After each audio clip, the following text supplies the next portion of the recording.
दोस्तों स्वागत है आप सभी के आईटी टेक पे। और आज हम बात करेंगे टीपी लिंक के वाईफाई राउटर सेटअप के बारे में कि आप टीपी लिंक के राउटर को कैसे सेटअप कर सकते हो। इसके ऊपर मैं बात करूंगा और आपको स्टेप बाय स्टेप एक एक चीज करके दिखाऊंगा कि आप कैसे उसको फॉलो करके अपने राउटर को सेटअप कर सकते हो। कोई दिक्कत वाली बात नहीं है, कोई घबराने वाली बात नहीं है। आपको बस वीडियो को अंत तक देखना, बिना स्किप किए देखना है, तब आपको चीजें अच्छे से समझ में आएगी। तो गाइस बहुत कुछ है जानने और समझने को। नमस्कार दोस्तों, मेरा नाम है धीरज, आप देख रहे हैं आईटी टेक। आइए जानते हैं।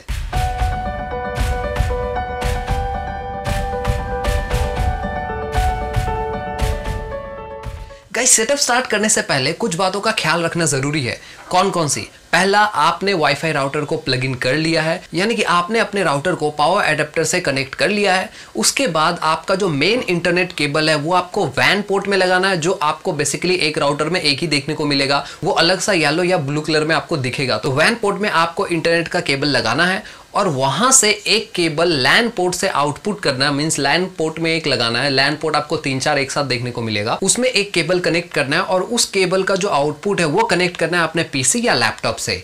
इतना आप करने के बाद आप अपने राउटर का पावर ऑन कीजिए और पीसी को ऑन कीजिए। जब आप ये कर लो तो उसके बाद क्या करना है यहां मैं करके दिखा रहा हूं। सबसे पहले आपको आना है अपने कंप्यूटर में। तो सबसे पहले आपको करना क्या है कि राइट हैंड साइड के एकदम कॉर्नर में आपको एक अर्थ का बटन दिख रहा होगा विंडोज में। तो वो अर्थ के बटन पे आपको क्लिक करना है। क्लिक करने के बाद वहां पे आपको एक अननोन नेटवर्क देखने को मिलेगा, उस पे आपको क्लिक करना है। आप जैसे उस पे क्लिक करोगे तो एक विंडो ओपन हो जाएगा। विंडो ओपन जो होगा वो कुछ इस तरीके का दिखेगा आपको। जब आपका विंडो ओपन हो जाए तो राइट हैंड साइड में आपको एक ऑप्शन दिखेगा चेंज एडेप्टर ऑप्शंस करके। आपको उस पे क्लिक करना है। आप जब उस पे क्लिक करोगे तो एक और नया विंडो ओपन होगा जिसमें आपको एक ऑप्शन दिखेगा इंटरनेट करके। उस पे आपको क्लिक करना है। जब आप उस पे क्लिक करोगे तो एक और नया विंडो ओपन होगा। उसके प्रॉपर्टीज में आपको जाना है और प्रॉपर्टीज में जाने के बाद V4 करके एक ऑप्शन आपको देखने को मिलेगा।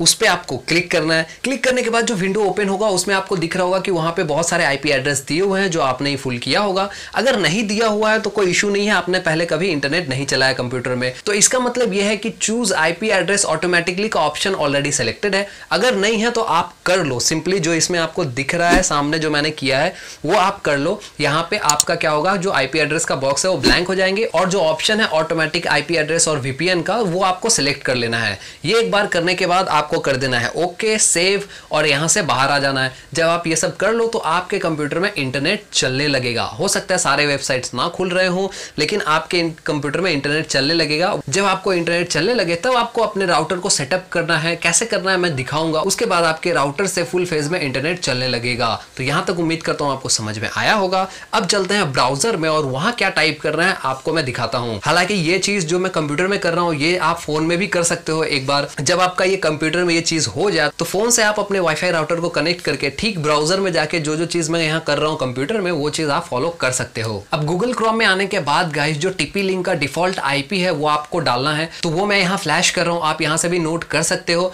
और अगर चाहो तो डिस्क्रिप्शन में भी वो दिया हुआ है तो वहां से भी आप देख सकते हो। हालांकि ये एड्रेस आपको वाईफाई डब्बे के पीछे या फिर वाईफाई का जो गाइड आता है उसमें आपको ये मिल जाएगा। तो आपको जाना है इस एड्रेस पे। जब आप इस एड्रेस पे पहुंचोगे तो कुछ इस तरीके का पेज आपको आपके सामने दिखेगा और यहाँ पे गाइस आपसे पूछा जाएगा यूजर आईडी और password. By default TP link के केस में यूजर आईडी और पासवर्ड एक होता है एडमिन। यही आपका यूजर आईडी है, यही आपका पासवर्ड है। ये इन दोनों बॉक्स में फिल कर देना है। फिल करने के बाद करना है कंटिन्यू। जैसे ही आप कंटिन्यू करते हो तो इस तरीके का पैनल आपके सामने खुलेगा।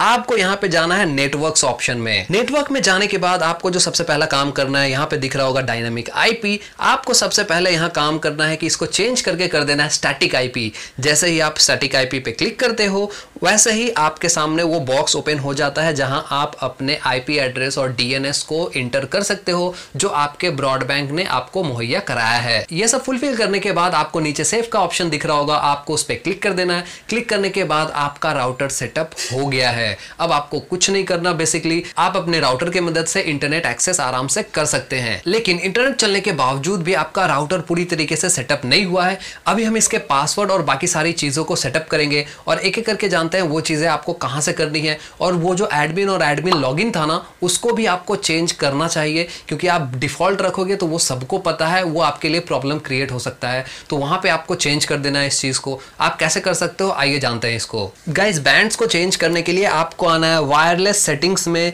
2.4 गीगाहर्ट्ज आपको दिख रहा होगा और नीचे 5 गीगाहर्ट्ज भी दिख रहा होगा। तो आपको 4 गीगाहर्ट्ज पे आना है। वहां पे सबसे पहला जो ऑप्शन वहां दिख रहा होगा उसमें नाम को आपको चेंज कर देना है। नाम चेंज कर दोगे तो उसका नाम चेंज हो जाएगा। और कुछ आपको इसमें नहीं करना है, इस बात का ध्यान रहे, कहीं इधर उधर क्लिक नहीं करना है, कुछ छेड़छाड़ नहीं करना है, सिंपली नाम चेंज करना है इसका। गाइस उसमें नीचे ही आपको एक चीज दिख रहा होगा WPS करके, उसको बाय डिफॉल्ट इनेबल रखा जाता है, लेकिन आप डिसेबल कर देना। WPS को हैक करना बहुत आसान है। अगर आपके राउटर में ये इनेबल्ड है तो आपके राउटर को कोई भी हैक कर सकता है। इसके बहुत सारे ट्यूटोरियल्स यूट्यूब पे अवेलेबल हैं। तो आप अपने राउटर को प्रोटेक्ट करके रखना चाहते हो तो इसको डिसेबल करके ही रखना चाहिए। गाइस उसके बाद पासवर्ड चेंज करने के लिए आपको जाना है इसके सिक्योरिटी सेटिंग में। अभी तक हम बड़े वाले ऑप्शन के अंदर ही हैं जो 2.5 गीगाहर्ट्ज में आता है, एंड उसमें जाना है आपको सिक्योरिटी सेटिंग्स में। सिक्योरिटी सेटिंग्स में आपको पासवर्ड एक बाय डिफॉल्ट वहां मिलेगा। आपको उसको इरेज करके आप जो पासवर्ड चाहते हो रखना अपने वाईफाई का वो आप यहां रख सकते हो।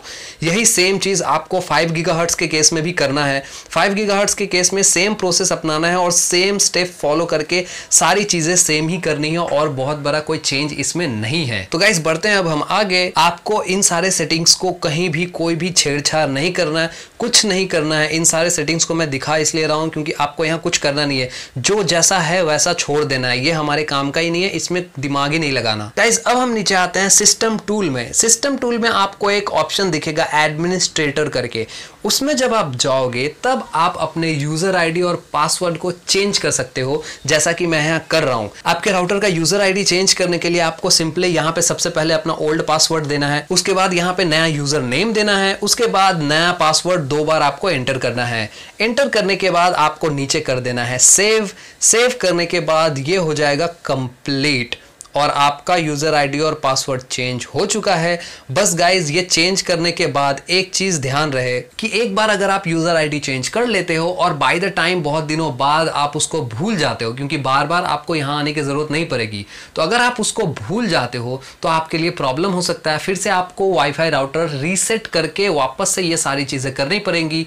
यूजर आईडी को वापस लाने का कोई तरीका नहीं है। आपको अपने राउटर को फैक्ट्री सेटिंग में डालना होगा, उसके बाद आपको ये सारी चीजें वापस से करनी होगी। तो इस बात का ध्यान रहे, आप जो भी यूजर आईडी डाल रहे हो, मैं रिकमेंड यही करूंगा जो आपका यूजर आईडी हो और पासवर्ड है उसको सेम रखो। तो यूजर आईडी का फोटो क्लिक करके आप अपने साथ रख लेना, तो उससे आपको याद रहेगा कि आपने यूजर आईडी और पासवर्ड क्या रखा है। ये चीज ज्यादा हेल्पफुल रहेगा। तो गाइस ये थी पूरी जानकारी वाईफाई सेटअप को लेके, और मुझे पता लगा कि मार्केट में 250 से 300 या इनफैक्ट बहुत बार तो 400 तक लोग चार्ज कर रहे हैं सिर्फ और सिर्फ वाईफाई सेटअप करने के लिए। तो ये बहुत बड़ा एक इशू है और इसमें आपने देखा कुछ नहीं है, 10 मिनट का काम है। आपको बस फोकस होकर सारी चीजें करनी है और उसके बाद आपका वाईफाई सेटअप हो जाता है। सो उम्मीद करता हूं आपको ये वीडियो पसंद आएगा। वीडियो पसंद आएगा तो वीडियो को लाइक करो। अगर आप चैनल पर नए हो तो जल्दी से चैनल को सब्सक्राइब कर लो और ज्यादा जानकारी के लिए editech.in पे भी विजिट कर सकते हो। कोई सवाल और सुझाव हो तो नीचे कमेंट बॉक्स खुला है, बिंदास कमेंट करते रहो। मिलता हूं आप सबको एक नए वीडियो के साथ, तब तक के लिए जय हिंद।